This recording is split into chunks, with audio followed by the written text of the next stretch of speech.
Shalom and welcome to Israel Policy Pod. I'm Shanie Reichman, Director of Strategic Initiatives and IPF Atid, our Young Professionals program at Israel Policy Forum here in New York City.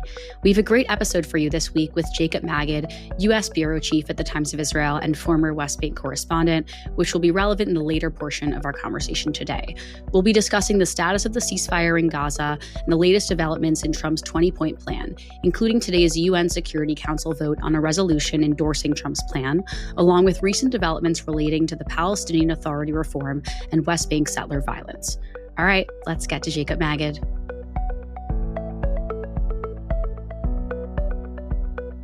Welcome, Jacob. Thanks for joining us. Hi, Shanie. Good to be with you. Great. So we're going to cover a whole lot of things today. We're going to start with, usually on this podcast, we start with what's going on in Gaza, because that's usually top of mind for folks. But then we'll make our way to the United States, which is a lot more your domain, and maybe touch on the West Bank as well. We're theoretically in a ceasefire between Israel and Hamas, of course, with 3 remaining bodies of hostages still being held. Every day, there's a new headline that makes me question to what extent there's a ceasefire going on. I keep saying there's one, but it doesn't always feel that way. So I'm wondering if you can make sense of some of that. I'm specifically thinking of the Hamas members being held in a tunnel or being stuck in a tunnel, the IDF indicating yesterday that they're ready to go back to war at a moment's notice. What's happening here? To what extent can we be confident that the ceasefire is going to hold? I guess I would liken the ceasefire in Gaza to the one that's been unfolding in Lebanon, which, if you recall, that was reached in November of last year. But we've since then seen near daily Israeli strikes against what it says are violations by Hezbollah trying to rearm, regroup in southern Lebanon. So you've seen these attacks actually even pick up in recent weeks, as Israel argues that the Lebanese government has not done enough to maintain the ceasefire, which includes this idea of disarming Hezbollah, at least south of the Litani. So in Gaza, what we're seeing is increasing numbers of strikes as well by Israel, or shootings by Israeli troops at people who they say are crossing what's called the Yellow Line, which is this new division that was created for the ceasefire, where Israel withdrew to roughly, I guess you could say, a line that cuts Gaza into half on eastern and western sides, and basically gives it in control of 53% of Gaza. This line, they're trying to make it clear by putting out yellow blocks, cement blocks that they paint with yellow paint across the strip. But there are areas it's not very clear. And in cases, there have been allegations that have been civilians who accidentally approached the line and then were targeted by Israeli troops. And other times, as was the case, we're recording on Monday, that there was 2 Palestinians who were trying to place suspicious objects, the IDF says, and therefore they opened fire and killed them. And those kinds of incidents have been happening pretty regularly. You mentioned possibly on a daily basis, where the IDF is saying the ceasefire agreement actually allows it to respond to these kinds of threats, and that therefore there's no breakdown of the entire ceasefire. But yes, these are things that definitely, I think, lead people to have concerns about how sustainable this is. If you look at Lebanon, you could say, well, it kind of has held for the most part. But even there, too, there's been concerns, I think, in recent weeks about whether that is sustainable. The head of Hezbollah, the Secretary General, made a comment of saying that we're reaching a point where there's a red line and we can't accept this any longer. And maybe Hamas will say the same thing if these attacks continue on a daily basis. What about Hamas's side of the ceasefire? Are they also conducting attacks at the same time? The allegation by Israel is that these are sometimes Hamas fighters that are carrying out these these encroachments near the Yellow Line that Israel is in control of. I guess it says the east side. So some of those fighters are actually pulled up on the Rafah side of the Yellow Line. So in southern Gaza, there's believed to be between 100 and 200 Hamas fighters that are in this tunnel network under Rafah. And I guess you could say they just found themselves one morning on the Israeli side of the Yellow Line once the ceasefire was put in place. And there have been efforts to try and negotiate their safe passage to the the de facto Hamas side of the Yellow Line, because there are feelings or concerns in Washington that if you allow Israel to just go in and kill all these fighters, it could lead to the actual breakdown of the ceasefire. This wouldn't just be 1 or 2, but a much broader bloodbath that the U.S. wants to avoid. That's interesting to hear. I would say that the headlines surrounding Gaza shift from what's happening with Hamas, what's happening within Israel and the Israeli government to the United States very quickly. So the place where the United States gets involved here, which is, I think, your beat, is around one, deportation of 200 Hamas members from Gaza. Love to hear from you on that. And then we'll talk about what's going on at the UN and Trump's 20-point plan. Yeah, so I mean, when we're talking about this deportation of these 200 Gazans, we're talking about those who are holed up on the Rafah side of the Israeli side of the yellow line and Rafah. I think there's two options for their safe passage that the U.S. is trying to negotiate. One is for them to just simply go to the Hamas side, and the other is for them to be sent to third countries. The condition that the U.S. is pushing Israel to accept is that they will allow for this safe passage either to Gaza or elsewhere, is that they give up their weapons. And Israel, for weeks, Prime Minister Netanyahu's office has said absolutely not. These are terrorists that we need to be able to take out. Maybe we can talk about bringing them into Israeli custody, but the idea that we're just simply going to give them amnesty is not something that we're willing to agree to, and they've taken a hard line on that publicly. But I think given the pressure from the Trump administration, which views this as a model for what they're trying to do at a broader scale, because if you look at the 20-point Trump plan, it talks about granting amnesty to those Hamas members who are willing to give up their weapons and denounce violence. So Steve Witkoff and Jared Kushner are trying to use this Rafah example as a model to what they can maybe do with the rest of Hamas fighters, because there's maybe 20,000 of them that they need to be dealt with. And Israel, I think, is being pushed to accept this model idea and allow them safe passage. I think Israel hopes that they would be allowed to go to a third country. So far, they haven't found a third country that's willing to take in these fighters. The typical names that come up are, I think, Islamist-controlled countries like Qatar or Muslim majority countries that might be willing to take them in. But so far that we haven't really seen that. I think that's an extension of broader apathy toward taking in Palestinians from Gaza around the world. And all the more so those who have pretty radical paths where this issue of migration is quite hotbed. So I think it's going to be a heavy lift to get them into third countries. I think the more likely option would be safe passage to the other side of Gaza. Again, not something Israel has necessarily said so far that it's willing to do, but I do think the pressure is coming to bear. And speaking to U.S. and Israeli officials over the past few days, it seems like we're moving into that direction of an Israeli kind of walk back of all those threats that it would never allow this to take place.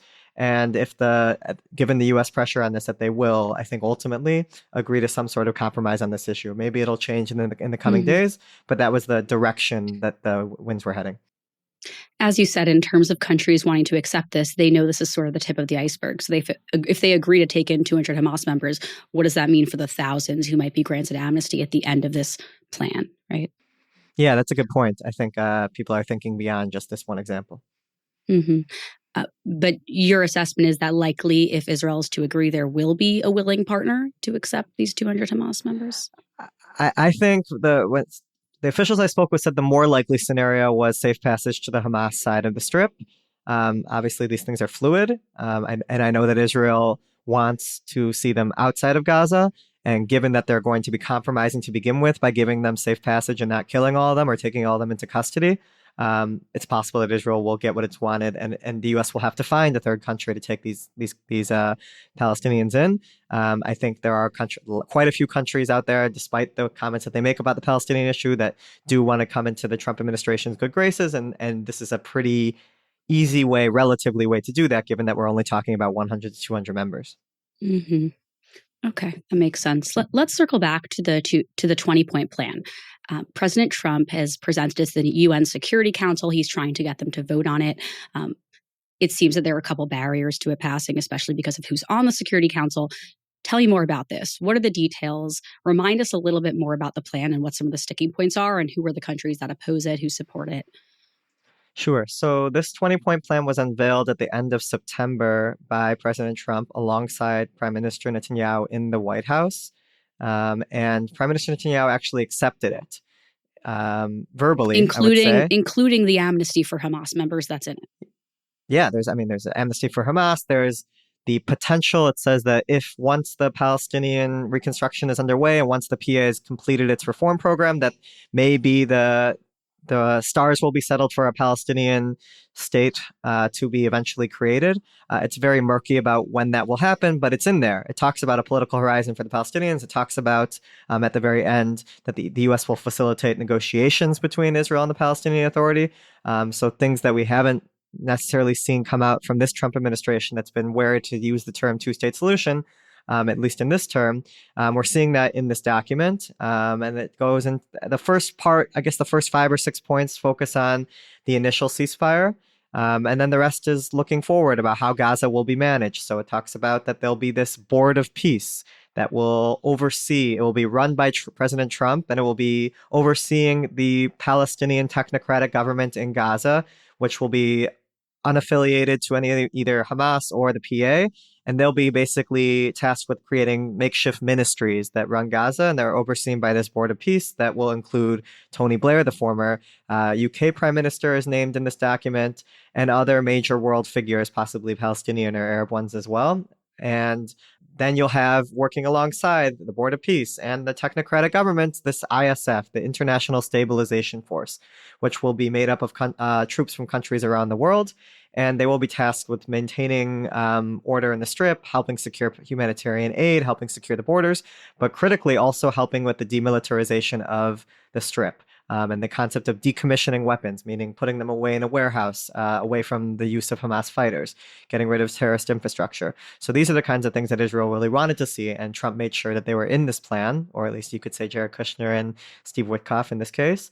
And that's all part of it, including things that Israel doesn't like the two-state solution references. But Prime Minister Netanyahu did verbally accept it in the White House press conference alongside President Trump. What was actually signed, though, by the parties, by Israel and Hamas on October 9th, was a document different.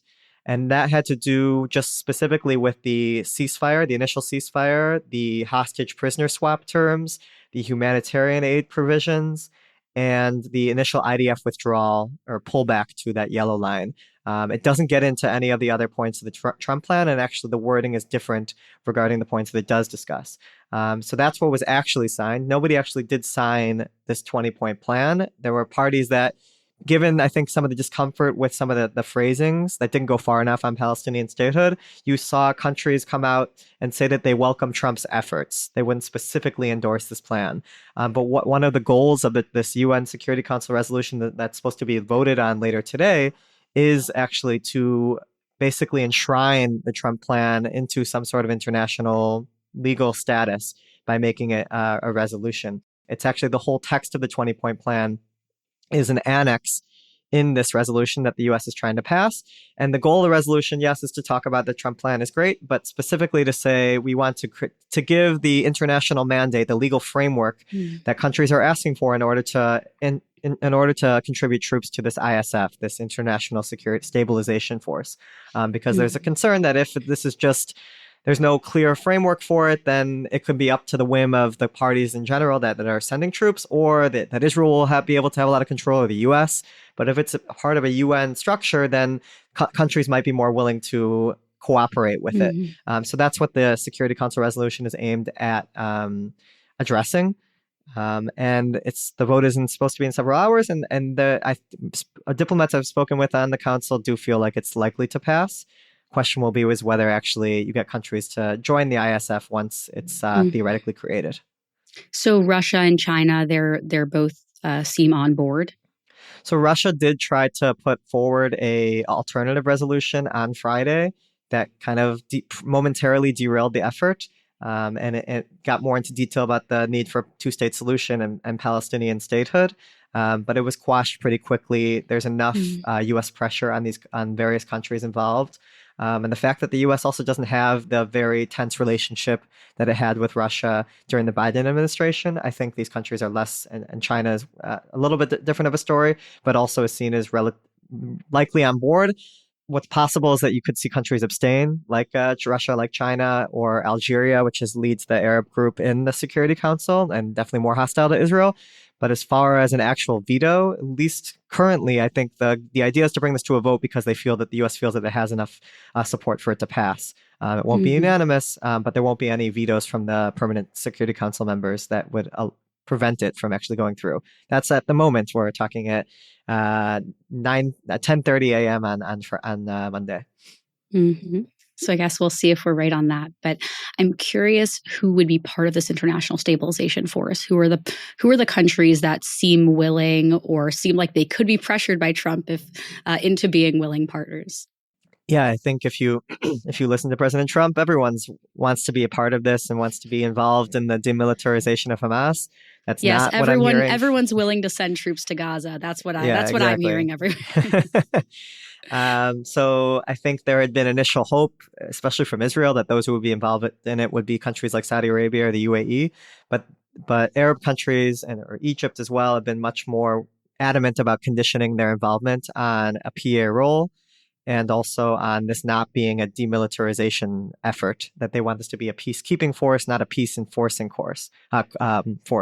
And therefore, when there's talk in this resolution about demilitarization, even though the resolution doesn't mention Hamas by name, which was something that was always criticized, the Biden administration would used to criticize resolutions that didn't mention Hamas, it still goes further than a lot of these countries are comfortable with, and therefore I don't see countries like the UAE or Egypt or Saudi Arabia sending troops here.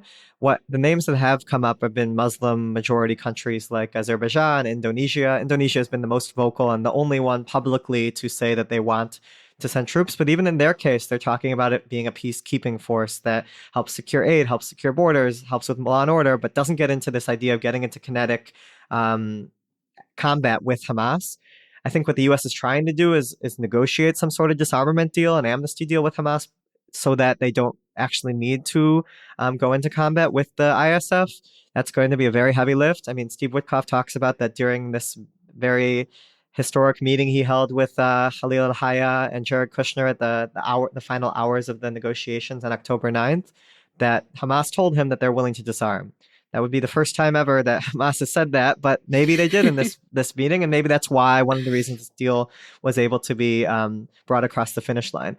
So they think that this is something they're simply agreed to. Publicly, Hamas has said over and over again, and they even came out a few hours ago against this Security Council resolution because this notion of disarmament is not something they agree with. This notion of sending international forces is not something they support. They just want it to be Palestinian forces there.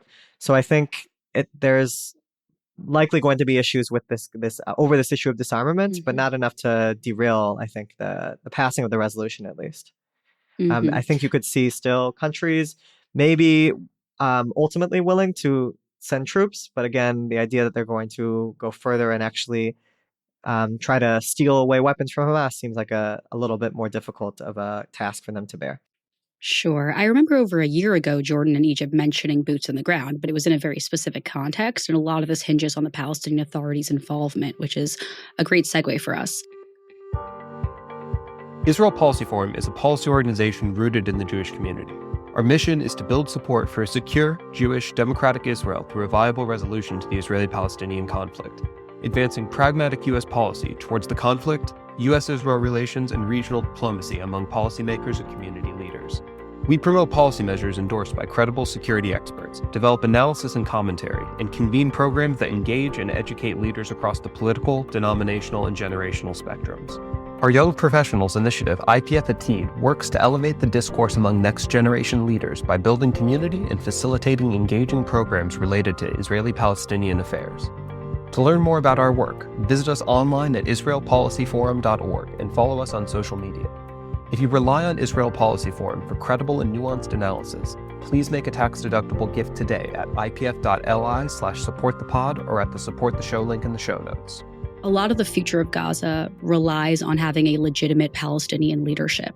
And most of these countries, I would say every country besides those who support Hamas and the Israeli government, basically looks at the Palestinian Authority as being a requirement for taking over Gaza at one point or another.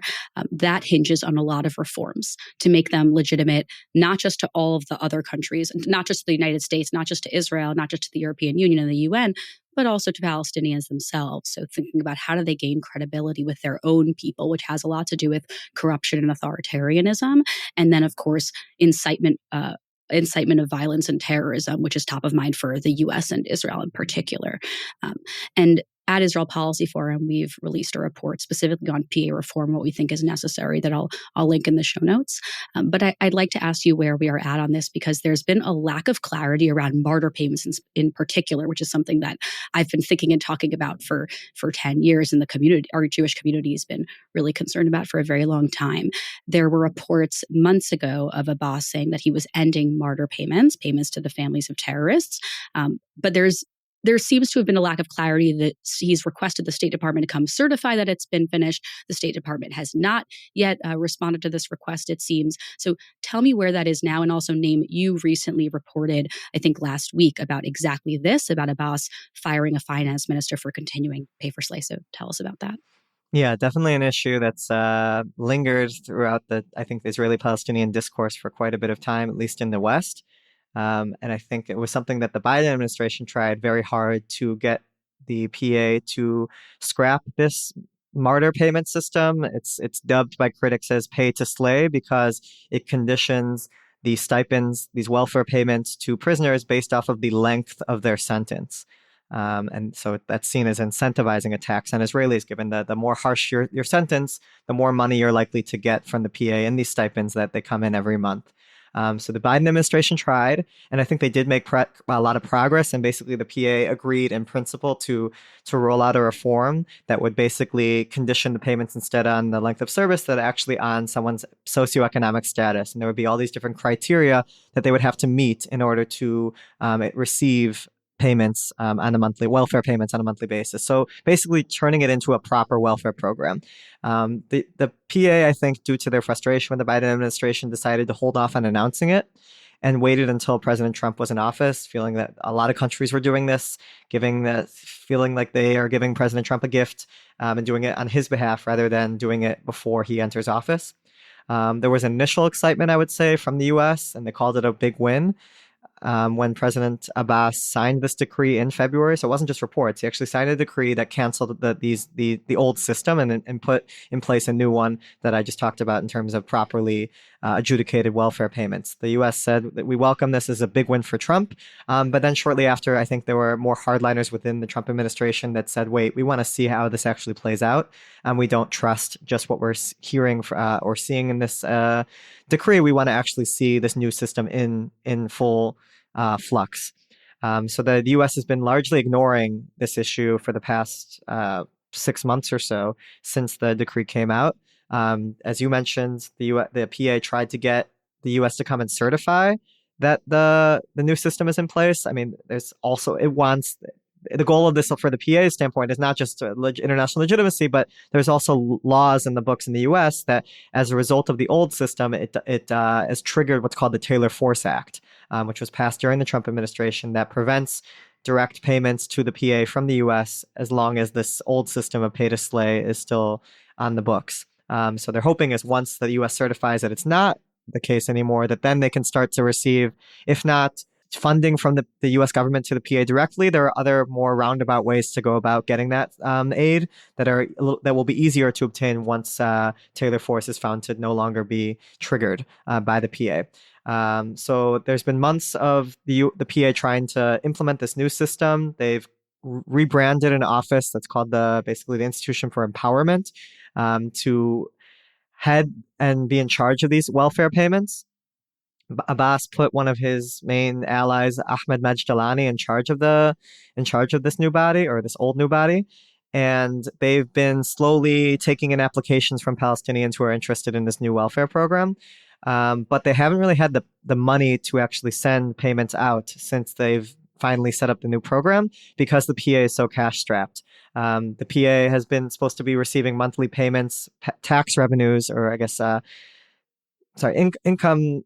The Israel collects taxes on the PA's behalf, and as a part of the Oslo program, it's not the PA is in a full state, and as a result, Israel does this job for it, and then those taxes are transferred to the PA each month, and it makes up like 60% of their budget. So it's a major part of how they're able to function. And without those funds, because Bezalel Smotrich is responsible, the finance minister of Israel, who's not a big fan of the PA, has called for their collapse. Is in charge of these payments. He's actually been withholding them for several months, since I think even June. And then even before that, there were months he was going without sending these payments. and he reducts from them, arguing that some of that has to do with the payments that Israel makes to that the PA makes to the prisoners. But bottom line, the PA has not been getting a lot of this money and has been in a real financial crisis and has not been able to make these welfare payments. In recent months, they've gotten some extra help, and they've finally are in a place where they think they are that they're able to start sending out welfare payments. And some people did get their stipends through this new system. However, what ended up happening, and this is why the finance minister was fired, is that some people, actually some prisoners and even prisoners who are newly sent to prison in Israel, actually managed to receive the payments through the old mechanism. And this was flagged by an internal review that was ordered by folks who are, I think, back channels involved in these efforts. And the review found this discrepancy. And because the finance minister is the one to sign off on these payments through the old system, I think he was the head that fell in this case. And Abbas announced his firing last week. He didn't give a reason, so we were actually the ones that reported about what had actually gone on. And then on Sunday, the PA kind of hinted at what was happening a little bit more detail publicly with a statement saying that from now on and even until now, all welfare payments have to come through this new empowerment body. It cannot come through any other sort of government office. I think the PA is trying to do a little bit of damage control. When I reported on this last week, they argue that actually what Abbas did demonstrates that he's serious about this. But it also shows that they're definitely under a lot of pressure from some of these prisoners' families who have been receiving these allocations for quite some time, and for them to be just cut off, which is likely what will happen unless they qualify under the new criteria, is something that they're not obviously going to simply take lying down. And I would expect, if the system is fully implemented, that we will see a degree of protests against Abu Mazen and against the PA for this reform. Just to clarify, in terms of the new system that's in place, would it be similar to the way in the United States, if you were a murderer, you go to prison, your family, if they have need, still gets money? They're not getting money because you're a murderer, but the wife and children of a murderer are still going to be eligible for food stamps and whatever other welfare programs the country offers? Exactly. Okay. I wouldn't say I'm an expert in the welfare system in the U.S., but yes, that is the idea, that the way that the PAs explained this new reform, they're trying to bring it in line with international standards. And there's some sort of cycle here in terms of the lack of cash, right? Because they don't have cash to change their system necessarily. And on the other hand, Israel and the United States are withholding funds because they have not yet changed the system. So there's some kind of who's going to blink first here, maybe, but how they're going. Yeah.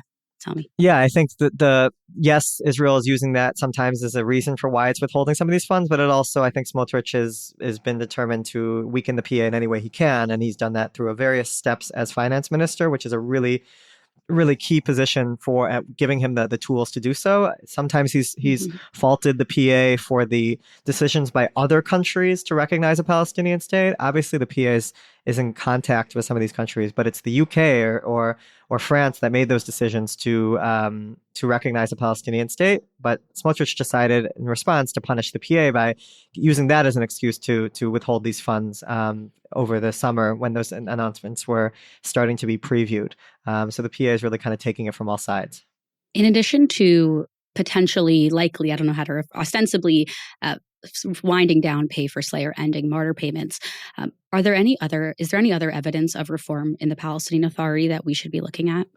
I think just a couple of days ago, President Abbas talked about that he had been in contacts with UNESCO to try to bring the education system of the PA in line with international standards. This is something he also talked about in his UN speech. There was a conference just before the UN General Assembly about a two-state solution that was co-sponsored by Saudi Arabia and France. And Abu Mazen listed out the reforms that he's already taken and the reforms that he plans to take. So education reform, another one that I think holds a lot of credence in the international community due to fears that there might be some amounts of incitement in the Palestinian education system. So his contacts with UNESCO would obviously be helping to address that. I think for Palestinians, though, the main thing they want to see is elections, given that they haven't been held since 2006, 2007. And Abbas has promised them at times, has scheduled them and then canceled them. At this point, he's now on record saying he'll allow them within a year of the end of the war. So now we're currently in an election year, theoretically, for the Palestinian Authority. And I think there's going to be a lot of pressure internally for that to be that pledge to be met. But obviously, it brings about a whole can of worms in terms of whether that could risk, again, empowering Hamas or other more hardline figures that are not as moderate relatively as Abbas is. So let's look to the area that the PA actually controls in the West Bank. You used to cover settler violence in the West Bank in general as part of your beat. Tell me what's going on there. Are things heating up? Is there more or less terrorism from Palestinians against Israelis and vice versa? What are we seeing here? I think what we've been reporting a lot about in the Times of Israel over the past month or so has been the settler attacks against Palestinians that have been taking place during the olive harvest, which is an annual season that is really critical for the Palestinian economy, given that the olive harvest, I think it makes up a major part of kind of Palestinian businesses. It's one thing that they are able to maintain despite a lot of the limits of on movements throughout the West Bank that they've had to endure over the past 2 years. We're talking about like over 1,000 checkpoints that have been put up due to concerns for Israeli security and the security of Israeli settlers. But with every year, I think you see attacks uptick during the harvest, but with the explosion of outposts over the past 2 years since October 7th. There's, I think, dozens, if not over 100 new outposts, and many of them are kind of farming outposts, which are basically the goal of them is to take over, to protect, as the way Israeli settlers say it, is to protect as much land in the West Bank as possible and prevent Palestinian incursion. But oftentimes it leads to simply their goal is to intimidate nearby settlers to even push back or limit their activity outside of their villages, not going towards the lands that they're trying to cultivate with these olive trees. And we've seen really near daily attacks during the harvest. It was pretty much near daily before, but I would say the expansiveness of these attacks has really been notable. There was one last week that involved over 100 people. There was this mass arson attack near Tulkarem, where lots of buildings and property was destroyed. Several people were injured. And Israel is coming under more and more fire from even allies for the lack of actual enforcement on these attacks. We saw on Sunday Prime Minister Netanyahu weigh in on this for the first time after really months, if not longer, of silence on this issue, saying that Israel will deal with it, but insisting that they're not a representative of the settler population. These are just a small minority. They're people coming from the outside, and they're trying to give settlements and the settlement movement a bad name, but we'll make sure that everyone is dealt fairly under the law. The proof is whether or not there are actually arrests being carried out, and they're very, very limited. I think in the case of the mass attack near Tulkarem, there were 4 people initially detained by the IDF and passed over to the police, but then after police interrogations, 3 of them were released. So only 1 person out of over 100, and that's pretty standard. I mean, it's standard for nobody to be arrested. What I often point to is this wild reality right now where the head, or I guess he's the former head of the police's West Bank division. He is under investigation for ignoring settler violence in order to curry favor in the eyes of Itamar Ben-Gvir, who's the minister in charge of police. So the way he felt that he needed to act in order to ensure a promotion and save face with Ben-Gvir was to ignore settler violence. That's kind of the orders that they're taking from above, it seems. And he was put on leave as the investigation was ongoing, and he's actually even allowed to return to the force. I think he's given a new position for the time being, but the fact that he's even allowed to return, despite the allegations against him, is quite, I would say, damning. But that's kind of the level of seriousness with which I would say this government has been taking this issue. It's possible given that the U.S. has now weighed in a little bit.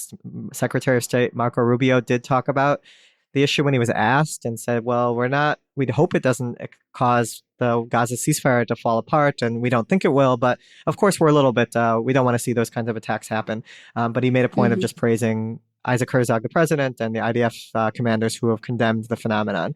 So I wouldn't say there's massive concern. The Trump on his first day of office canceled those sanctions that the Biden administration had put in place a year earlier against some of these violent settler extremists who have been involved in these attacks. So I think the approach from the U.S. has been not to focus as much on this issue as the previous administration did. Mm-hmm. But obviously the Trump administration's deeply invested in the future of Gaza, a little bit less concerned with the West Bank. Would you say these issues are linked, though? Is there potential with what happens in the West Bank to influence the future of Gaza? That was the question that Rubio was given last week when he was specifically raised when the reporter asked him about the West Bank violence. He's like, "Do you think this could harm the ceasefire?"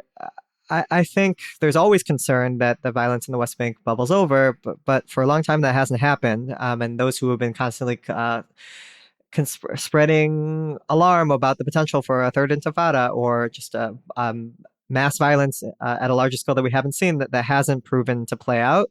But obviously, some of these ingredients are there. I mean, the fact that these attacks have been happening so regularly with near impunity, the fact that the Palestinian economy is so hobbled, given the amount of checkpoints that prevent freedom of movement, given that you have all these hundreds of thousands of workers from the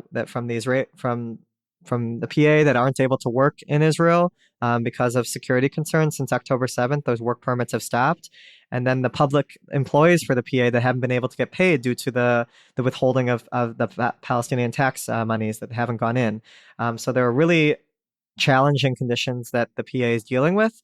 It's trying to continue operating, and it's actually, to a degree, is continuing its security coordination with Israel despite all that. But no, these are not like the ripe conditions for, I think, more calmer times in the West Bank. Jacob, I was just wondering about this. I'm curious if you have an answer for me. There used to be pre-10/7 thousands of Palestinians illegally gunning into Israel every day for work purposes through gaps in the security barrier. Is that still happening, or has there been like a huge crackdown on the gaps in the fence? Israel's tried cracking down on it, but it's still happening to a smaller scale, and it's also Israel still continuing to allow it at a smaller scale because they do feel like it's important for certain businesses that they allow this. Israel's trying to look elsewhere and assign contracts with countries from the Far East to send foreign workers to replace some of these Palestinians. But I think that's the preferred from the security establishment is trying to kill two birds with one stone, is that we allow this and it actually helps with our economy because it's cheaper labor, and it also stabilizes the Palestinian economy because it gives people jobs. But obviously with the current political climate in Israel and after October 7th, the security climate, there's more pushback on that. Ironically, one of the few places where Palestinian workers have been allowed to continue working has been actually in the settlements, maybe in industrial zones, but because some of the legal given that the military is more in charge there and they're able to get around some of the politics behind this, that they've been actually quietly been allowing in some settlement areas, usually away from civilians, but still that's been happening quietly over the past couple of years, whereas it hasn't really been happening at that kind of scale inside the Green Line. Amazing. Okay, Jacob, so what should we be looking at for the next week? We'll be figuring out what's going on in the UN Security Council. Anything else we should be keeping our eye on? Yeah, the Security Council vote, I think then we'll start seeing talk about who will actually join this ISF, if the U.S. can really cobble together anyone. I think we'll also see whether or not there's a solution to these fighters that are holed up in Rafah, under Rafah, whether they are going to actually be granted safe passage. And of course, with this meeting that we have this week between Mohammed bin Salman and President Trump in the White House, I'm sure there'll be an uptick in speculation about normalization between Israel and Saudi Arabia that could happen tomorrow. I would probably maybe taper some of that expectation a bit. I think the Saudis are still going to insist on some sort of pathway to a two-state solution that I don't think this Israeli government is willing to offer. But we'll have to see. Wonderful. Thanks so much for joining us, Jacob. Thanks for having me. Okay, thanks again to Jacob Magid for his generous time and insights. This podcast was produced by Jacob Gilman and edited by Tracy Levy with additional support from Eden Jesselson. So special thanks to them and to all of you who support Israel Policy Forum's work. Do consider making a tax-deductible donation to Israel Policy Forum so that we can keep being a credible source of analysis and ideas on issues such as these that we all care deeply about, including this podcast. And most importantly, thank you for listening.